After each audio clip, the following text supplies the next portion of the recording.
नमस्कार, मैं naturopathy therapist doctor संतोष Gupta. वेलोपैथी health protection foundation में आप सभी का स्वागत है। ये वेलोपैथी का थर्ड वीडियो लेक्चर है। इससे पहले हमारे 2 वीडियो लेक्चर और आ चुके हैं। अगर आप लोगों ने वो नहीं देखे हैं तो प्लीज़ पहले उनको देखना बहुत ज़्यादा ज़रूरी है, क्योंकि वो बेस है। अगर आपका बेस ही क्लियर नहीं हुआ तो आपके आगे आने वाली चीज़ें क्लियर नहीं होंगी।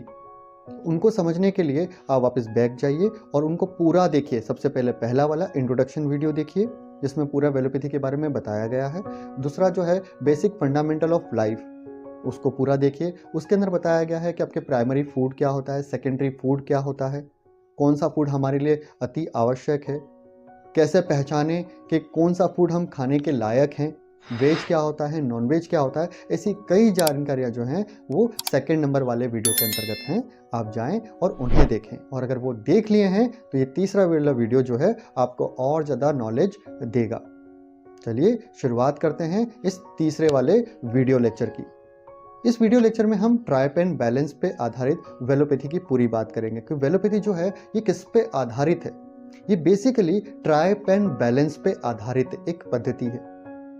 ट्राइप एंड बैलेंस क्या होता है, वो कैसे किया जाए, क्यों ट्राइप एंड बैलेंस लिया गया, कहाँ से आया ये ट्राइप एंड बैलेंस, इसको हम पूरी तरीके से समझेंगे। इसका बेसिक फंडामेंटल आज हम जानेंगे। प्रकृति की गहराई में देखो और फिर आप सब कुछ बेहतर समझ जाओगे। अल्बर्ट आइंस्टाइन ने ये कोट कहा था, और इसी कोट की वजह से वेलोपैथी का निर्माण हुआ है। क्योंकि जब मैं अपनी चिकित्सा जगत में आया था और नेचुरोपैथी के ऊपर काम कर रहा था, और मुझे यही एक कोट ऐसा मिला था जिसकी वजह से मैंने नेचर के अंदर देखना चालू कर दिया था कि बिना दवा के सारे आदिवासी स्वस्थ कैसे हैं, दूसरे जीव स्वस्थ क्यों हैं, वो ऐसा क्या कर रहे हैं जिससे वो स्वस्थ हैं। उन सारे नियम सिद्धांतों को निकाला गया और सर्टिफाइड किया गया, चेक किया गया, और उसके बाद एक आम भाषा में लिखा गया ताकि आप लोग उसको इजी वे में समझ पाएं। प्रोटेक्शन का निर्माण हुआ कि किस तरीके से हम किसी बीमारी से प्रोटेक्ट अपने आप को कर सकते हैं। तो ये वेलोपैथी जो है ये ट्राइप एंड बैलेंस पे आधारित है, जिसके अंदर फूड, पोस्चर और माइंड है। फूड, पोस्चर, माइंड के अपने नियम सिद्धांत हैं, और ये नियम सिद्धांत हमें जानना बहुत ज़्यादा ज़रूरी है। लेकिन सबसे पहले हमें ये तो पता कर लें कि ये फूड, पोस्चर, माइंड होता क्या है, ट्राइप एंड बैलेंस है क्यों लिया गया, कहाँ से आया। इसको जानने के लिए हमें सबसे पहले जो WHO का एक फॉर्मेट है वो समझना पड़ेगा। क्या वेलोपैथी शो के बारे में आप जानते हैं? वेलोपैथी शो एक ऐसा शो है जहां पर आपको आपकी सारी बीमारी की पूरी जानकारी एक ही जगह पर मिल जाती है। जानकारी जैसे बीमारी के लक्षण क्या हैं, आपकी बीमारी कौन से डायमेंशन से आ रही है, क्या वो फूड डायमेंशन से आ रही है, पोस्चर डायमेंशन से आ रही है, या माइंड डायमेंशन से आ रही है। आखिर आपकी बीमारी का सबसे अच्छा डॉक्टर कौन सा है, क्या एलोपैथी में इलाज कराना चाहिए, या आयुर्वेद में जाएं, या होम्योपैथी में जाएं, या प्राकृतिक चिकित्सा कराएं, या फिर फिजियोथेरेपी कराएं। ये सारी जानकारी आपको आपके उस शो के अंदर मिल जाएगी। लाक्षणिक चिकित्सा कैसे हो सकती है, जड़ चिकित्सा कैसे हो सकती है, आखिर आपकी बीमारी को हम जड़ से कैसे हटाएंगे, इसकी पूरी जानकारी उसके अंदर आपको मिल जाएगी। आपको करना क्या होगा, सबसे पहले आपके पास जो भी बीमारी है उसका पूरा एक वीडियो बनाएं और उस वीडियो को हमें हमारे व्हाट्सएप नंबर पे या मेल पर हमें भेजें, है ना। आप हमें मेल कर सकते हैं, व्हाट्सएप कर सकते हैं, लिख कर भेज सकते हैं। जहाँ तक है जिसके वीडियोस ज़्यादा आएंगे उस वीडियो का पूरा हम एक टॉक टू वेलोपैथी शो बनाएंगे और उस वीडियो को हमारे यूट्यूब चैनल पर अपलोड कर दिया जाएगा, और वहाँ से आप वो सारी जानकारी बहुत इजीली हासिल कर सकते हैं। इसीलिए आज ही हमारे चैनल्स को सब्सक्राइब करके रखें। अभी तक आपने हमारी वेलोपैथी की ऑडियो बुक अगर नहीं सुनी है तो जाइए प्लीज़ ऑडियो बुक को जरूर सुने, उसमें और ज़्यादा जानकारी है, और ज़्यादा आप चीज़ों को सीख पाएंगे। अगर आप हमारी वेलोपैथी की ई बुक चाहते हैं तो अमेजोन पर जाएं, अमेजोन से हमारी वेलोपैथी की ई बुक को डाउनलोड कर लें, और वहां सर आप अपने मोबाइल पर ही पूरी वेलोपैथी की किताब को हासिल कर सकते हैं। आज ही वेलोपैथी के इस चैनल को सब्सक्राइब करके रखें, और हाँ, बेल आइकन को जरूर दबाएं ताकि आपके पास वेलोपैथी टॉक टू वेलोपैथी शो का जो पहला संस्करण है वो सबसे पहले आपके पास आए। जो भी वीडियोस बने वो सबसे पहले आपको मिल जाए। आज ही ये सारे वीडियोस अपने माता पिता को जरूर शेयर करें, क्योंकि वो नुस्खे ढूंढ रहे हैं, उन्हें बताएं कि नुस्खों की ज़रूरत नहीं है, आप अपनी बीमारी को सुरक्षा से भी सही कर सकते हैं। प्रोटेक्शन सीखने का उन्हें बताएं। आप जितना उन्हें प्रोटेक्शन सिखाएंगे वो उतनी जल्दी ठीक होते चले जाएंगे। चिकित्सा भी ज़रूरी है लेकिन सुरक्षा भी ज़रूरी है। आप दोनों एक साथ अप्लाई करें और अपनी बीमारियों को जड़ से हटाएं। चलिए वापस अपने चलते हैं चैप्टर की ओर। ये है WHO का एक फॉर्मेट जिसके अंदर बताया गया है कि डेथ होने की मेनली 3 वजह पाई जाती हैं। सबसे पहले या तो कोई डिजीज आपको हो सकती है, या फिर आपको कोई इंजरी हो सकती है जिसकी वजह से आपकी कोई डेथ हो जाए, कोई एक्सीडेंट वगैरह हो जाए उससे आपकी डेथ हो जाए, या natural death due to age, आपकी उम्र पूरी होने पर होने वाली मृत्यु को नेचुरल डेथ कहा जाता है। तो ये 3 वजह हैं, इसके अलावा और कोई चौथी वजह नहीं है मृत्यु होने की। तो इन 3 वजहों के अंदर अगर हम देखें डिजीज का मीनिंग क्या है? डिजीज जो है इसका मीनिंग होता है डिस ईज। जो चीज अपने ईज में ना हो उसे कहा जाता है डिस ईज। डिसऑर्डर, जो चीज अपने ऑर्डर में ना हो उसे कहा जाता है डिसऑर्डर। तो अगर कोई चीज अपने ईज में नहीं है, आपका शरीर ईज में नहीं है, तो उसको डिस ईज कहा जाएगा। अब उसको ईज में लाने का काम होता है। अब वो डिजीज में किस वजह से गया वो वजह भी फाइंड आउट की जा सकती है, या डिजीज में आने के बाद जो लक्षण आए उसे भी हटाया जा सकता है। और अगर हम ये पूरी प्रॉपर तरीके से समझ जाएं कि लक्षण क्या है और जड़ क्या है, तो दोनों पे काम कीजिए, आप अपनी बीमारी से बेहतर ढंग से बाहर आ पाएंगे। तो जो डिजीज हैं ये 2 प्रकार में डिवाइड की गई हैं, कम्युनिकेबल डिजीज और नॉन कम्युनिकेबल डिजीज। इसके अलावा और कोई डिजीज नहीं होती। दुनिया में कोई भी बीमारी होगी तो वो इन दोनों के अंदर ही आएगी। आपको सबसे पहले यही फाइंड आउट करना सीखना है इस फॉर्मूले के तहत कि आपकी बीमारी का टाइप कौन सा है, क्योंकि अगर आपको टाइप पता चल गया तो बीमारी की जड़ पता चल जाएगी, और बीमारी की जड़ पता चल गई तो बीमारी की जड़ को हटा दोगे, क्योंकि लक्षणों पर तो आप कई सालों से काम कर ही रहे हो लेकिन आप उसकी जड़ नहीं हटा रहे, क्योंकि जड़ आप ढूंढ ही नहीं रहे हो। आप डिजीज के इतने डीप में जा चुके हो कि अब ऊपर आना संभव नहीं है। इसलिए अब कॉम्प्लेक्स मत बनो, उसको सिंप्लेक्स करो। और सिंपल में यही एक सिंपल फॉर्मूला दिया गया है जिसके तहत आपको सारी बीमारियों की जानकारियां मिल जाती हैं। तो हम यहाँ समझ रहे हैं कि कम्युनिकेबल डिजीज क्या होती हैं और नॉन कम्युनिकेबल डिजीज क्या होती हैं, डिटेल में समझेंगे। देखिए सबसे पहले है कम्युनिकेबल डिजीज। ये बहुत फास्ट आती हैं, बहुत तेजी से आएंगी और ये कम्युनिकेट करती हैं। इसको हिंदी में बोलते हैं संचारी रोग, छूने से फैलने वाली बीमारियां। इसमें मेनली होता है इन्फेक्शन। अब इन्फेक्शन कई प्रकार का हो सकता है। वो वायरल इन्फेक्शन हो सकता है, बैक्टीरियल इन्फेक्शन हो सकता है, फंगल इन्फेक्शन हो सकता है, पैरासाइट इन्फेक्शन हो सकता है, अलग अलग प्रकार का इन्फेक्शन हो सकता है।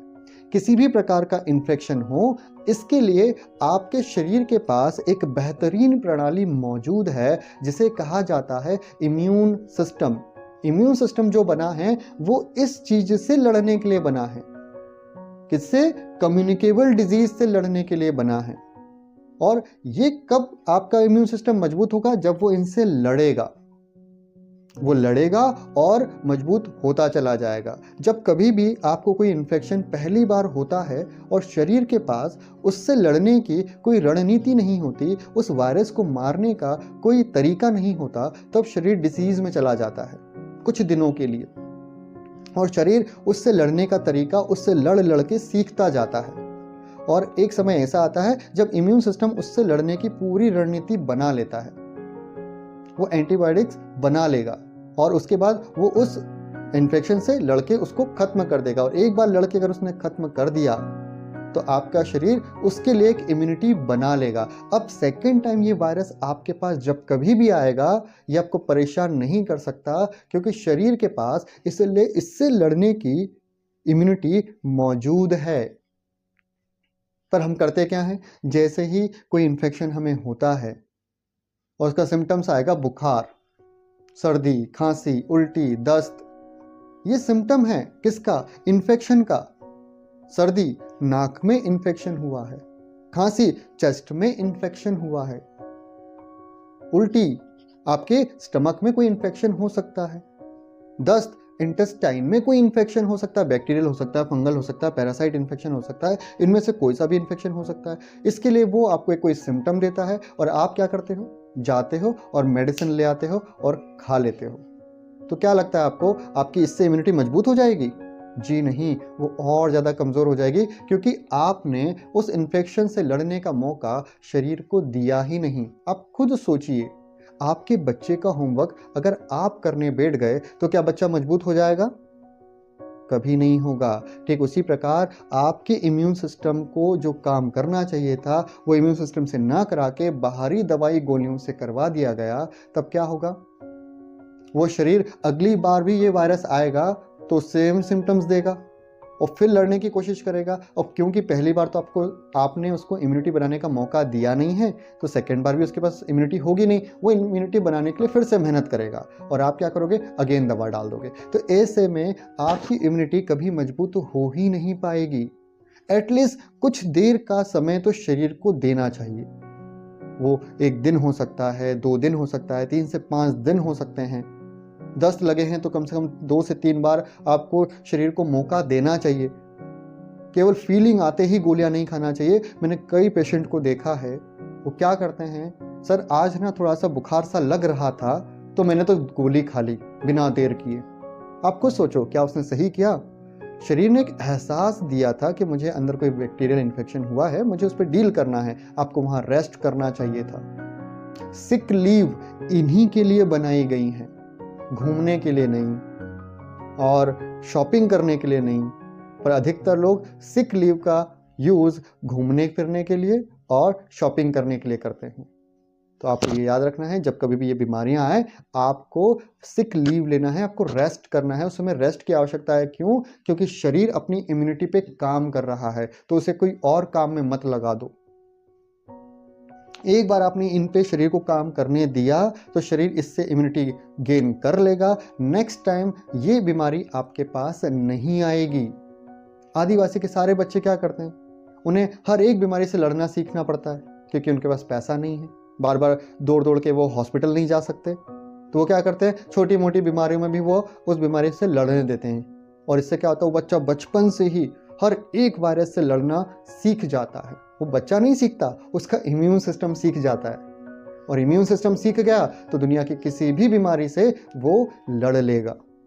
तो इसीलिए ये चीज़ आपको ध्यान रखना है कि ये जो है कम्युनिकेबल डिजीज है, ये बहुत जल्दी आती है और बहुत जल्दी जाती है। इसीलिए इनका हीलिंग टाइमिंग 3 से 5 दिन 7 दिन का ही होता है। इसीलिए जब कभी भी ये इन्फेक्शन आपको होता है तो आपको गोली दवाई जो है वो 2 दिन 3 दिन 5 दिन या 7 दिन की ही दी जाती है। इससे ज़्यादा दवा की आवश्यकता ही नहीं होती। दवा खाओगे तो भी और दवा ना खाओगे तो भी। लेकिन हाँ, अगर आपको कोई विशेष सिम्टम आ रहा है, ठंड दे के बुखार आ रहा है, तो आपको तुरंत डॉक्टर को दिखाना चाहिए। स्पेशलिस्ट डॉक्टर के पास जाएं और वहाँ अपना ट्रीटमेंट कराएं, ना कि सेल्फ मेडिकेशन करें। सेल्फ मेडिकेशन तो बिल्कुल भी नहीं करना है आपको।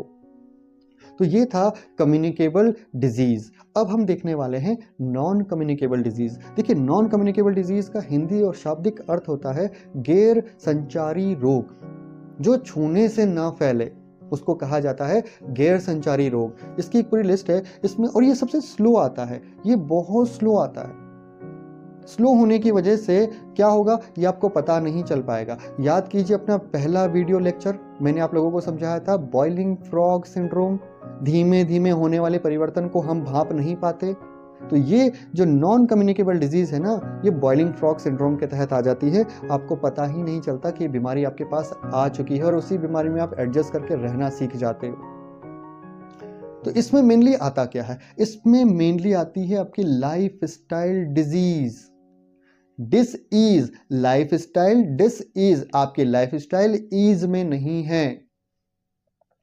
तो और लाइफ स्टाइल किन चीजों से बनती है, फूड, पोस्चर और माइंड।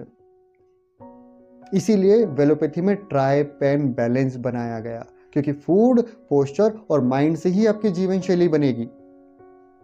इन तीनों में बैलेंस होना जरूरी है। इसके अपने नियम सिद्धांत है, आगे आने वाले चैप्टरों में हम उसको डिटेल में समझेंगे।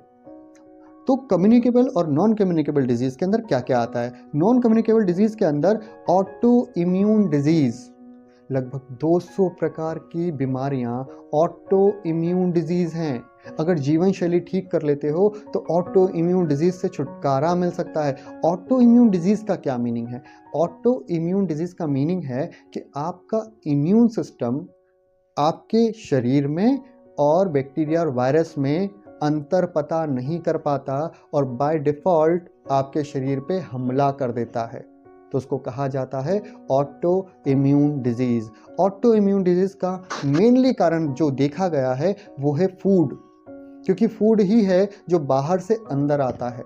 अगर उसमें पाया जाने वाला कोई प्रोटीन हमारे शरीर के प्रोटीन जैसा हुआ तो क्या होगा? शरीर कंफ्यूज हो जाएगा और उसको भी मारेगा और हमें भी मारेगा, क्योंकि एक बैक्टीरिया और वायरस किसका बना है? वो भी प्रोटीन स्ट्रक्चर का ही बना है।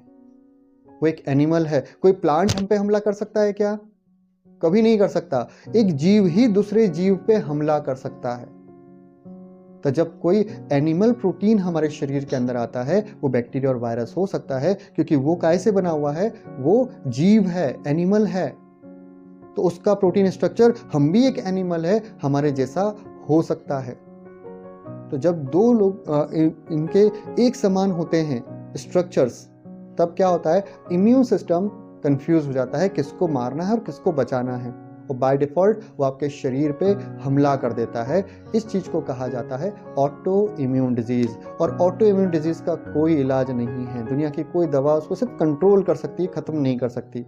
खत्म कैसी होगी या खत्म उसको कैसे किया जाएगा? वो जिस वजह से शरीर कंफ्यूज हो रहा है, अगर उस वजह को हटा दिया जाए तो वो वजह ही जब हट जाएगी तो सब कुछ ठीक हो जाएगा।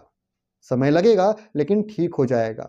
उसके लिए हम आगे आने वाले चैप्टर में इसको डिटेल में समझेंगे, है ना। अगला है कार्डियोवैस्कुलर डिजीज, सीवीडी के नाम से इसको जाना जाता है। Stroke, diabetes, cancer, deficiency disease, physiological disorder. देखो यहाँ पर अब बेसिक चीजें समझिएगा कि जो फूड पोस्चर माइंड लिया गया है वो यहीं से लिया गया है। फिजियोलॉजिकल डिजीज का मीनिंग क्या हुआ? जब आपकी फिजिकल बॉडी में कोई डिसईज हो जाए तो उसको फिजियोलॉजिकल डिजीज कहा जाता है ना। पोस्चर का बिगड़ना, इसलिए उसको पोस्चर में लिया गया। डिफिशियंसी डिजीज, अब डिफिशियंसी डिजीज क्या होगी? अरे आपके पोषक तत्वों में, अगर आप जो भोजन कर रहे हो उसमें अगर कोई पोषक तत्व कम है तो ही तो आपको डिफिशियंसी डिजीज आएगी। तो इसको लिया गया फूड से। तो ये बना आपका फूड, पोस्चर और माइंड, ट्राई पैन बैलेंस। इन ट्राई पैन बैलेंस में अगर आप लोगों ने सही तरीके से बैलेंस कर लिया तो आप भी स्वस्थ हो जाएंगे। अगर आप हेल्थ केयर प्रोफेशनल्स हैं तो आप अपने पेशेंट को भी ठीक कर पाएंगे। अब जो भी उन्हें ट्रीटमेंट देते हैं, आप सबसे पहले बेसिक फंडामेंटल के तहत उसकी बीमारी का डायग्नोसिस करें। और कोई आम व्यक्ति भी है तो भैया देखो, आपको अपने आप को इतना समझदार बनाना पड़ेगा कि हमारी डिजीज कौन सी है। डॉक्टर को तो पता है, लेकिन आपको भी पता होना चाहिए कि आपकी बीमारी का मुख्य वजह क्या है। ट्रीटमेंट भी लेते रहो और मुख्य वजह को भी हटा दो, क्योंकि लाइफस्टाइल तो आप ही को ठीक करना पड़ेगी ना, डॉक्टर तो ठीक करने से रहा। ये नॉन कम्युनिकेबल में आता है। नॉन कम्युनिकेबल का मतलब होता है, क्या अगर मुझे डायबिटीज है और मैं किसी और को टच कर दूंगा तो क्या उसके पास डायबिटीज चली जाएगी? नहीं जाएगी। मेरी लाइफस्टाइल अच्छी है और मैं अगर आप लोगों को टच कर दूंगा तो क्या आपकी लाइफस्टाइल सही हो जाएगी? नहीं होगी। उसके लिए खुद को मेहनत करना पड़ेगी। तो जो चीज छूने से ना फैले उसको नॉन कम्युनिकेबल डिजीज के अंतर्गत रखा गया है। तो आपको ये पता होना चाहिए कि आपकी बीमारी का टाइप कौन सा है, वो कम्युनिकेबल है या नॉन कम्युनिकेबल। 90% बीमारियां विश्व में नॉन कम्युनिकेबल डिजीज है। Non communicable disease 90%। Food, posture और माइंड से आने वाली बीमारी, अगर इस पे काम कर लिया तो सब पे काम हो गया। काम करना है केवल फूड, पोस्चर और माइंड पे। फूड के अपने नियम है, पोस्चर के अपने नियम है और मन के अपने नियम हैं। बस एक बार वो नियम पता चल जाए, हम सब कुछ सही कर सकते हैं। और उन्हीं को सीखने के लिए हम वेलोपैथी में आए हैं। तो स्वास्थ्य संतुलन जो है वो फूड, पोस्चर और माइंड से ही किया जा सकता है। ये स्वस्थ जीवन का आधार है। वेलोपैथी का try pan balance. Try pan, pan मतलब ये पेन, तराजू के अंदर जो तराजू होता है ना, उसको पेन कहा जाता है। तो 3 पेन का बैलेंस। हमें 2 पेन वाला तराजू तो सबने देखा है, लेकिन ट्राई पेन का बैलेंस आपने नहीं देखा। ट्राइपेन बैलेंस में अगर एक का भी बैलेंस बिगड़ेगा तो ये दो का बिगाड़ देगा। और यही सबसे मेन थिंग है, आपको यही समझना है, बीमारियां आएंगी इन तीन जगहों से। आपको फूड से बीमारी आ सकती है, और देखो अगर एक बिगड़ेगा तो दो कैसे बिगड़ता है। अगर आपका फूड बिगड़ा, कब्जियत हो गई, गैस हो गई, एसिडिटी हो गई, तो माइंड भी बिगड़ेगा, कुछ काम करने की इच्छा नहीं होगी, और कुछ इच्छा नहीं होगी तो कहीं ना कहीं पोस्चर बिगाड़ के बैठे रहोगे, पोस्चर डायमेंशन भी बिगड़ जाएगा। चलिए अगर मान लेते हैं माइंड डायमेंशन अगर आपका बिगड़ जाता है, किसी ने कुछ बोल दिया, बुरा लग गया, तो क्या होगा, कुछ खाने की इच्छा नहीं होगी, फूड डायमेंशन बिगड़ जाएगा। और क्योंकि कुछ इच्छा नहीं हो रही है, कहीं ना कहीं आप जाके या तो लेट जाओगे या बैठ जाओगे, कुछ करोगे नहीं, पोस्चर बिगाड़ लोगे। तो आपका ये तीनों में बैलेंस होना जरूरी है। तीनों एक दूसरे से जुड़े हुए हैं, और एक को सही रखते हैं तो बाकी दो अपने आप सही हो जाते हैं, लेकिन अगर एक बिगड़ता है तो दो अपने आप बिगड़ जाते हैं। और इसी वजह से हम कभी भी स्वस्थ नहीं हो पाते। एक बीमारी से निकलते हैं और दूसरी बीमारी हमें घेर लेती है। तो वो ना घेरे, इसके लिए हमें इसको बेसिक चीज को बहुत अच्छे से समझना होगा। ट्राइपेन बैलेंस, आप लोगों को अपनी बीमारी को इन तीन जगहों में ही ढूंढना है कि वो बीमारी किस जगह से आई है, बीमारी के आने का रास्ता कौन सा है। मेरे गुरु हमेशा कहते थे, बीमारी के आने का रास्ता देख लो तो जाने का रास्ता आपको अपने आप मिल जाएगा। और ये हैं वो रास्ते, हमें उसको समझना है। फूड, पोस्चर और माइंड। या तो आपका फूड संतुलित हो सकता है या असंतुलित हो सकता है। आपका पोस्चर या तो सही हो सकता है या गलत हो सकता है। ठीक उसी प्रकार आपका माइंड, आपके विचार या तो संतुलित हो सकते हैं या असंतुलित हो सकते हैं। जब तीनों चीजें सही रहती हैं तब स्वास्थ्य सही चलता रहेगा। तीनों में से एक में भी गड़बड़ हुई, यह स्वास्थ्य अटक जाएगा, कुछ नहीं हो पाएगा। तो आप लोगों को ये समझना पड़ेगा, इन्हीं ट्राइपेन बैलेंस के लिए 4 नियम हैं, 10 सिद्धांत हैं, उनको बहुत अच्छे से समझना है, फिर फॉर्मूले लगाना सीखना है। इसलिए बेसिक अगर अच्छे से आएगा तो ही आगे आने वाले चैप्टर आप लोगों को समझ में आएगा। अगर आपने ये चैप्टर नहीं समझे तो आपको कुछ भी समझ में नहीं आएगा। और ये चीज़ ध्यान रखिएगा, केवल लेक्चर सुन लेने से आप अगर सब चीज़ें सीख जाओगे तो ये भ्रांति है। आपको किताब पढ़ना पड़ेगी। मैं लेक्चर में केवल आपको कुछ बेसिक चीज़ें बता पाता हूँ, लेकिन किताब में सब कुछ डिटेल में लिखा हुआ है। वो डिटेल पढ़ना भी बहुत ज़रूरी है, ऑडियो सुनना भी बहुत ज़रूरी है, क्योंकि रिवीजन बहुत ज़रूरी है। जो व्यक्ति रिवीजन नहीं करता वो हमेशा कहीं ना कहीं फॉल्ट में आ जाएगा। आपका ज्ञान रिवीजन करने से बढ़ जाता है, और मेरा रिवीजन सबसे अच्छा होता है जब मैं किसी पेशेंट को सिखाता हूं। मैं अभी आप लोगों को जो बता रहा हूं, इससे मेरा रिवीजन हो रहा है। तो जब आप किसी को बताओगे तो आपका रिवीजन होगा। आप लोगों को एलोपैथी अच्छे से सीखना है, अच्छे से सिखाना है, स्वस्थ रह के दिखाना है। बीमारी आने के ये 3 रास्ते हैं, इसके अलावा कोई रास्ता नहीं है। या तो बीमारी आपके फूड से आ जाएगी, या बीमारी आपके पोस्चर की वजह से आ जाएगी, या बीमारी आपके माइंड की वजह से आ जाएगी। अब फूड से आने वाली बीमारी में ऑटो इम्यून डिजीज है, अभी हमने डिस्कशन किया है ना। पाचन तंत्र संबंधी समस्याएं इसी वजह से आती हैं। अगर पाचन खराब हुआ है तो उसकी वजह कौन है, ये फूड सही होगा तो पाचन सही होगा। तो हमें इनको देखना, और इसके अपने नियम सिद्धांत हैं। सबसे बड़ा चैप्टर फूड का ही आता है, उसके बाद पोस्चर आता है, पोस्चर के अपने नियम और सिद्धांत है। ये हम सबसे ज्यादा ब्रेक डाउन करते हैं। हमारी पुरानी भारतीय जीवन जो शैली थी उसके अंदर ये सारी चीजों की कोई प्रॉब्लम नहीं हुआ करती थी। हम एक बेसिक फॉर्मूले से खाना खाते थे, हमारे पास कोई फूड चॉइसेस नहीं हुआ करती थी, हमारे पास लिमिटेड फूड होता था और सही फूड होता था। और हम दिन भर खाना नहीं खाते थे, कोई 6 मील पैटर्न नहीं, कोई 8 मील पैटर्न नहीं, केवल 3 मील पैटर्न, सुबह का खाना, दोपहर का खाना और शाम का खाना। 3 वक्त का भोजन हुआ करता था, सुबह का भोजन, दोपहर का भोजन और शाम का भोजन। इसके अलावा तो कोई भोजन था ही नहीं, कोई नाश्ता नहीं था हमारे यहाँ। पाश्चात्य जीवन शैली आई, नाश्ता प्रथा लाई। अब हम भूख लगने पर नहीं खाते हैं, हम टाइम होने पर खाते हैं। 9 बज गई है रात की, चलो खाना खाने का टाइम हो गया, भूख लगी नहीं लगी कोई लेना देना नहीं है, टाइम हो गया है तो खाना है, और इसी वजह से मोटापा आना है। शाम को 6 बजे भूख लग रही है और 6 बजे खाना खाने अगर आप बैठे, ये कोई टाइम है खाना खाने का? 6 बजे कोई खाना खाता है? आप खुद सोचिए, अरे जब भूख लगे तब खाना खाना है। भूख का कोई टाइम नहीं होता। एक बैठक में सही खाना भरपेट खाया तो अगली भूख 4 घंटे 5 घंटे बाद ही लगेगी।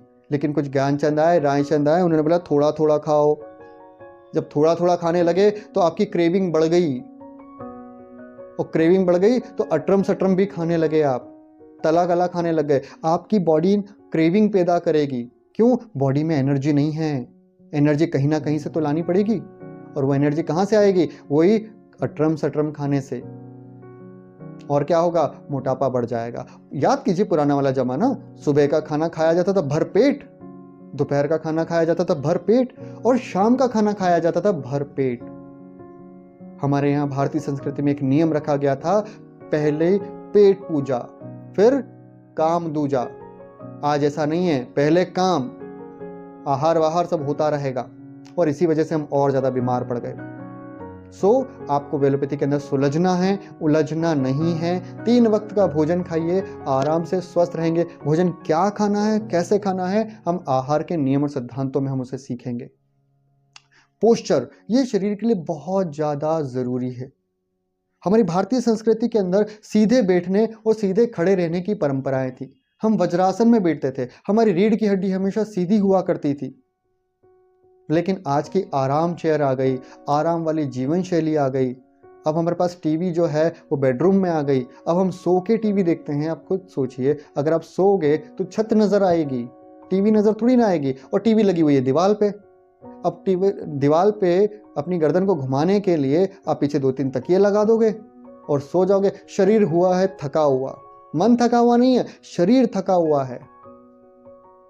और मन को कराया है एंटरटेनमेंट। क्या करा? तकिए लगा लिया 4-5 और पोस्चर बिगाड़ लिया। 3-3 4-4 घंटे गलत पोस्चर में आप टीवियां देखते हो। टीवी देखने में मना नहीं है, गलत पोस्चर में टीवी देखना नुकसानदायक है। सही पोस्चर में देखिए, कोई प्रॉब्लम नहीं होगी। याद कीजिए, भारतीय जीवन शैली, टीवी का एक अलग अपना रूम होता था, और वहीं टीवी देखी जाती थी। और वहां बिस्तर और पलंग नहीं होते थे, वहां कुर्सियां होती थी या नीचे बैठा जाता था। टीवी ऊंची लगी होती थी ताकि गर्दन सही रहे। हमारी भारतीय संस्कृति बहुत औसम थी, पाश्चात्य जीवन शैली ने इसे बिगाड़ दिया। अब हम अपनी जीवन शैली को सीखेंगे। फिर आता है माइंड। माइंड की अपने नियम हैं, अपने सिद्धांत है। ये आपकी लाइफ में बहुत बड़ा रोल अदा करता है। आज की भागदौड़ वाली जीवन शैली, हमारे सपनों की कोई कमी नहीं, बहुत सारे सपने, और उन सपनों के लिए हम दौड़ भाग करते रहते हैं। दिन भर हमारा दिमाग चलता रहता है। बहुत से ऐसे लोग हैं जिनकी लाइफ में कोई एक गोल है, उन्हें बीमारियां कभी नहीं छेड़ेंगी, क्योंकि उनकी लाइफ में जो गोल बना हुआ है वो उसके लिए सुबह से लगाकर शाम तक का अपना नियम संयम बांध लेते हैं, और वो उसी के लिए कार्य करते हैं। और कुछ लोगों के पास कोई गोल नहीं है, वो गोललेस हैं। और जो गोललेस होता है उसी का माइंड सबसे ज्यादा भटकता है, क्योंकि उसके पास कोई है ही नहीं, कोई गोल ही नहीं है, तभी तो भटकेगा ना। अगर आप स्टेशन गए और आपने बिना ट्रेन में टिकट लिए बैठ गए तो आपको तो पता ही नहीं है ना आपको कहाँ जाना है। तो आप तो इस ट्रेन से उस ट्रेन, जो ट्रेन चलती दिखी उसमें जाके बैठ गए। लेकिन अगर आपके पास पर्टिकुलर जहां जाना है वो माइंड में फिट है, तो भले ही आपकी ट्रेन कितनी ही घंटे क्यों ना खड़ी हो जाए, आप उस ट्रेन से उतरोगे नहीं। आपको मालूम है मेरे पास जो टिकट है वो सही ट्रेन का है, वो मुझे गंतव्य तक ले जाएगी। तो लाइफ में गोल होना बहुत ज़्यादा ज़रूरी है। और गोल अलग अलग जगहों के अलग अलग गोल होते हैं। पारिवारिक गोल अलग होते हैं, हमारे काम करने के जो गोल हैं वो अलग होते हैं। हमें सारी जिम्मेदारियों को निभाना होता है, और ये सब कुछ माइंड डायमेंशन के अंतर्गत आता है। जब आप अपनी जिम्मेदारियां नहीं निभाते हो तब आपको माइंड में समस्याएं घेरना चालू कर देती है। तो वो गोल कैसे सेट होते हैं, है ना, माइंड डायमेंशन के नियम सिद्धांत क्या हैं, वो आने वाले चैप्टरों में हम बहुत अच्छे से हम समझेंगे। ये अभी हमने जो समझा ये नॉन कम्युनिकेबल डिजीज के अंतर्गत आता है। ये हमें खुद को ठीक करना है, दुनिया का डॉक्टर ये ठीक नहीं कर सकता। ठीक रहना है तो मेहनत आप लोगों को करना पड़ेगी। और कम्युनिकेबल डिजीज़ जो है वो मेनली इन्फेक्शन से रिलेटेड है, ये हम पूरा उसको समझ चुके हैं। अब हम देखने वाले हैं ये नॉन कम्युनिकेबल डिजीज़ के अंदर टाइप कौन कौन से हैं। सबसे ज़्यादा मौतें इन्हीं डिजीज़ की वजह से होती हैं, सबसे ज़्यादा मौतें 90% जो डेथ है वो ये हैं। कौन कौन से हैं? 4 टाइप की नॉन कम्युनिकेबल डिजीज़ हैं, cardiovascular disease, cancer, chronic respiratory disease और डायबिटीज़। आप देखो इन चारों में से कहीं ना कोई घर के अंदर कोई एक व्यक्ति तो इससे बीमार होगा, या तो वह हार्ट डिजीज़ से रिलेटेड होगा, या वो कैंसर से होगा, उसको एस्थमेटिक रिलेटेड प्रॉब्लम हो सकती हैं, डायबिटीज़ उसको हो सकता है। डायबिटीज़ तो आज इतना ज़्यादा कॉमन हो चुका है कि हर घर के अंदर है। इवन पैदा होने वाले बच्चे को भी बता दिया जाता है कि भैया तुझे भी डायबिटीज़ होगी। क्यों? तेरे परिवार की लाइफस्टाइल खराब है तो तेरी भी तो वही होगी। अब हमें लाइफस्टाइल ठीक करना है ना। अदर टाइप्स कौन कौन से हैं? देखिए, हाइपरटेंशन, डिसलिपिडीमिया मतलब कोलेस्ट्रॉल का गड़बड़ हो जाना, बैलेंस बिगड़ जाना, obesity, metabolic syndrome, rheumatoid arthritis हर घर के अंदर पाया जाने वाला है। ये एक ऑटो इम्यून डिजीज है, आपका शरीर खुद ही डैमेज कर रहा है। कहीं ना कहीं फूड जिम्मेदार है।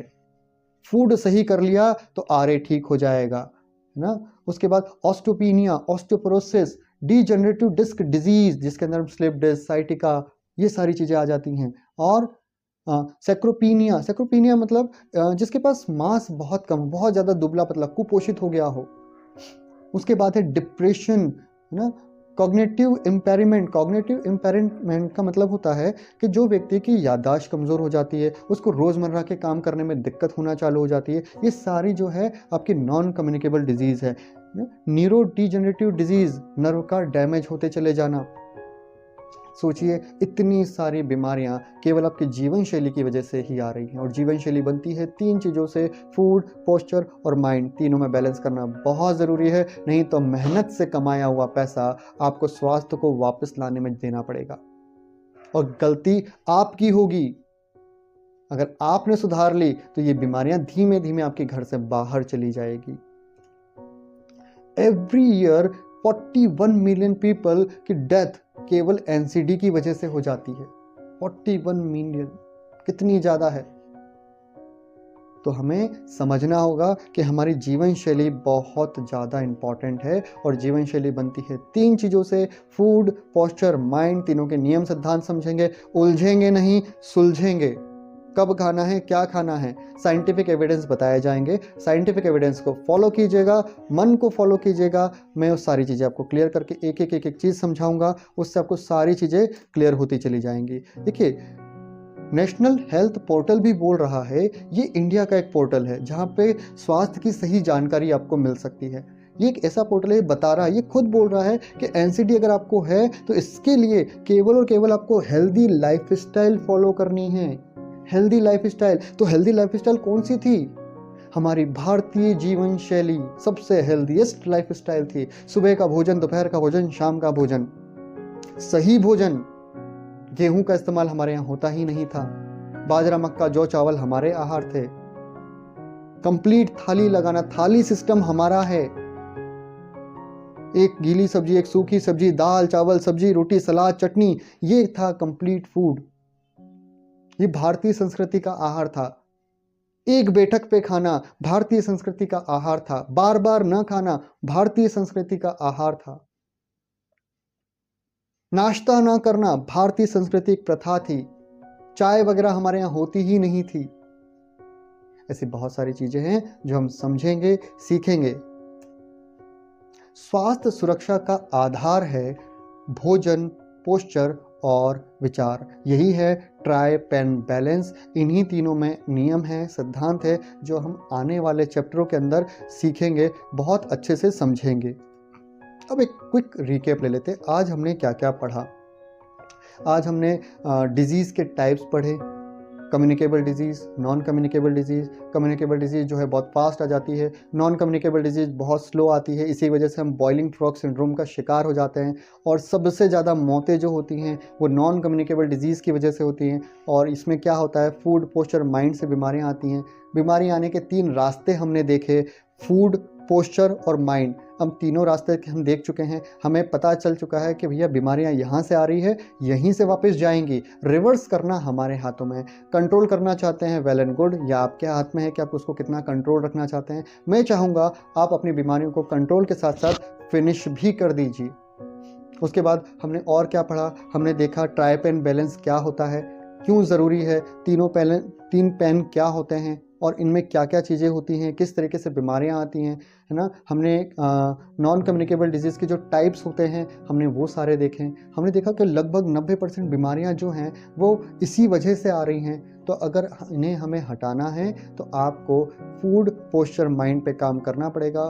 तीनों पे सही ढंग से समझ आपको पैदा करनी पड़ेगी और फिर आप खुद देखेंगे कि धीमे धीमे आपकी जो बीमारी है वो आपके घर से बाहर हो रही है, क्योंकि आपने जीवन शैली ही सुधार ली और जीवन शैली ही जड़ है।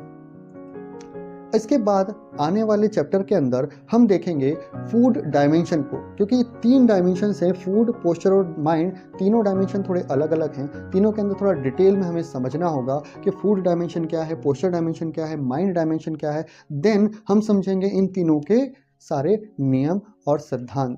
तो आज का लेक्चर आप लोगों को कैसा लगा मुझे व्हाट्सएप पे ज़रूर बताएं और लोगों को भी सिखाएं, समझाएं, स्वस्थ रह के दिखाएं। हमेशा वेलोपैथी का कोट ध्यान रखें, वेलोपैथी सीखेंगे, सिखाएंगे, स्वस्थ रह के दिखाएंगे। जब तक हम लोगों को हम सिखाएंगे नहीं, दूसरों को एनरोल नहीं कराएंगे। देखिए, सिखाने का मतलब क्या होता है? अगर आप किसी व्यक्ति को ले जाके ऐसे ही बता दोगे ना, उसे कुछ भी नहीं मालूम है, क्योंकि वो सारी चीज़ें जो दूसरे सुना रहे हैं वो आपने भी सुना दिया।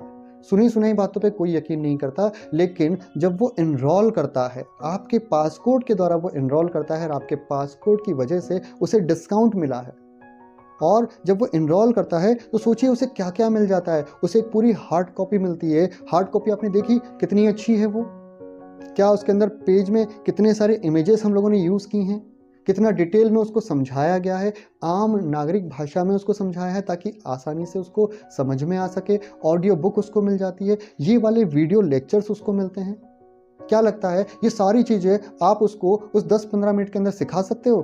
कभी नहीं सिखा पाओगे। आप उसके अंदर इतना जोश और जुनून पैदा करो कि नहीं, तुझे सही रास्ते चलना है तो वेलोपैथी को पूरी तरीके से समझना होगा। ये डिस्काउंट कोड यूज़ कर और इससे तुझे डिस्काउंट मिल जाएगा। इसकी किताब घर पे मंगवाओ, जब समय मिले तब पढ़ाई करो।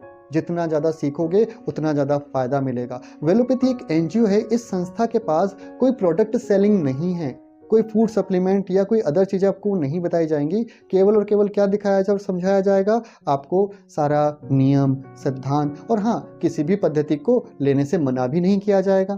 तो जब कभी भी आपको मेडिकल इमरजेंसी हो तो आप डॉक्टर को तुरंत दिखा सकते हैं। ये चीज़ें आप लोगों को ध्यान रखना है। और एक और चीज़ का आपको ध्यान रखना है कि कोई भी व्यक्ति वेलोपैथी के नाम से कोई चिकित्सा ना करे। अगर कोई व्यक्ति आपको दिखता है मार्केट में जिसने वेलोपैथी का नाम लिख रखा है और वो सप्लीमेंट दे रहा है या वो दवाइयाँ दे रहा है वेलोपैथी के नाम से, हाँ उसकी खुद की कोई डिग्री हो तो बात अलग है, लेकिन वेलोपैथी के नाम से दवाइयाँ दे रहा है कि वेलोपैथी बोलती है कि ये सप्लीमेंट खाओ, वेलोपैथी बोलती है कि ये दवा ले लो या आयुर्वेद की औषधियाँ खा लो, तो ये गलत बात है। आप लोगों को ध्यान रखना है, वेलोपैथी आपकी है और आपके घर को कोई गंदा ना कर पाए, आपके नाम का कोई मिसयूज ना कर पाए। वेलोपैथी सभी लोगों के लिए है, ये आम लोगों के लिए है, ये सुरक्षा है, ये चिकित्सा नहीं है। तो हम आने वाले चैप्टर्स को हम देखेंगे कि ये चैप्टर्स कैसे हैं और पूरा डिटेल में सीखेंगे। आपको ये चैप्टर कैसे लगे मुझे आप व्हाट्सएप पे ज़रूर बताएं, क्योंकि मेरे लिए बहुत ज़्यादा ज़रूरी होता है। और हाँ, आपके मन के कोई प्रश्न हो तो वो भी आप डाल दें, अगले आने वाले चैप्टरों के अंदर हम आपको उसके बारे में भी डिटेल देंगे। चलिए मिलते हैं अगले वाले चैप्टर के अंदर, जो कि होगा 4th चैप्टर, फूड डायमेंशन का चैप्टर। नमस्कार।